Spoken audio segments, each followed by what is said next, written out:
A lot of great marketing plans ahead of... Jason Bukotic is a big fan of MG vehicles, originally started by a British company known for making sports cars. Now today, MG has had to adapt. MG is now owned and manufactured by Chinese company SAIC.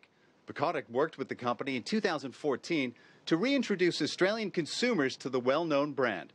He says he's so confident of SAIC's future success here that he's working to establish his own MG dealership. It's the only Chinese brand that comes out of China that's got history.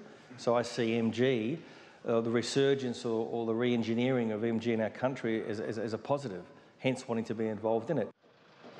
SAIC isn't the only Chinese automaker that's renewing efforts to compete in Australia. Great Wall and Haval are also trying to entice consumers with entries in the SUV market, which account for more than 40% of all vehicle sales here. The good thing is we are actually catching up to those big guys. In 2016, sales of Chinese-made vehicles here rose by more than 20%.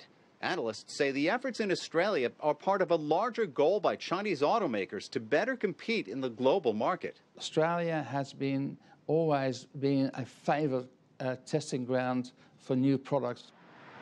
But they face a long road to success. Chinese-made vehicles account for less than 0.2% of Australia's total market. And out of the roughly 100,000 imported vehicles that were sold here in Australia last month, only 371 were made in China.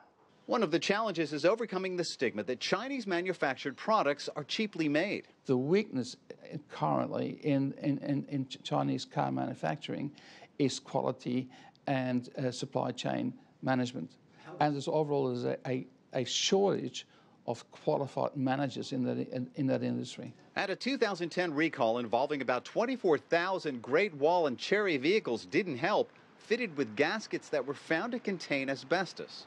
Genuine Australian leather. Chinese manufacturers are trying to change that perception by tailoring vehicles for Australian consumers. And with the exit of auto manufacturing in Australia, they see an opportunity to help fill a void. Brand loyalty used to be, I guess, more of a passion than anything else. But really, today, and you will find within sort of 18 to 24 months, it's going to be an open slather. Whoever presents the best value car for the Australian market, Australian consumer, will win the customer's business. Which is why Jason Bukotic says he's willing to take a chance on an old name under a new, more focused manufacturer, even in an increasingly competitive market. Greg Navarro, CGTN, Sydney.